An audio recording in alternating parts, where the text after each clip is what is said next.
C'est officiel, le nouveau contrat du bassin versant du Bourget est signé.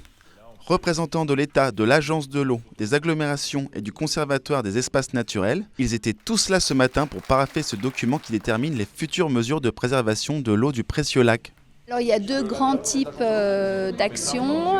D'une part, la restauration écologique des cours d'eau, et on en a 4 avec plusieurs kilomètres de linéaire, 5,4 km de linéaire qui vont être restaurés sur l'ensemble du territoire. Et puis on a aussi 15 hectares de zones humides pour lesquelles on prévoit également des enjeux de restauration.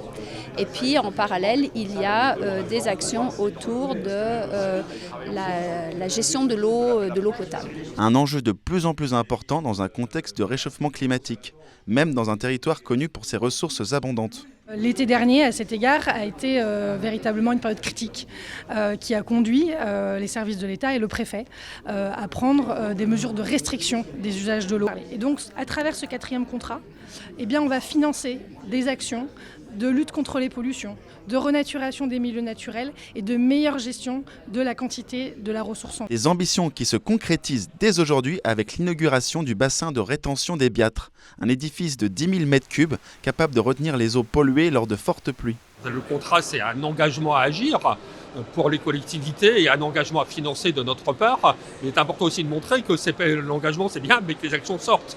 Et donc là, c'est cette opération importante, puisqu'elle va permettre de réduire de 80% les rejets de pollution en période de pluie au lac du Bourget. Donc c'est tout à fait significatif en provenance du secteur d'Aix-les-Bains. Voilà, les projets sortent de terre. Le nouveau contrat assure la sauvegarde du lac du Bourget jusqu'à l'horizon 2025, date au-delà de laquelle il sera soumis à renouvellement.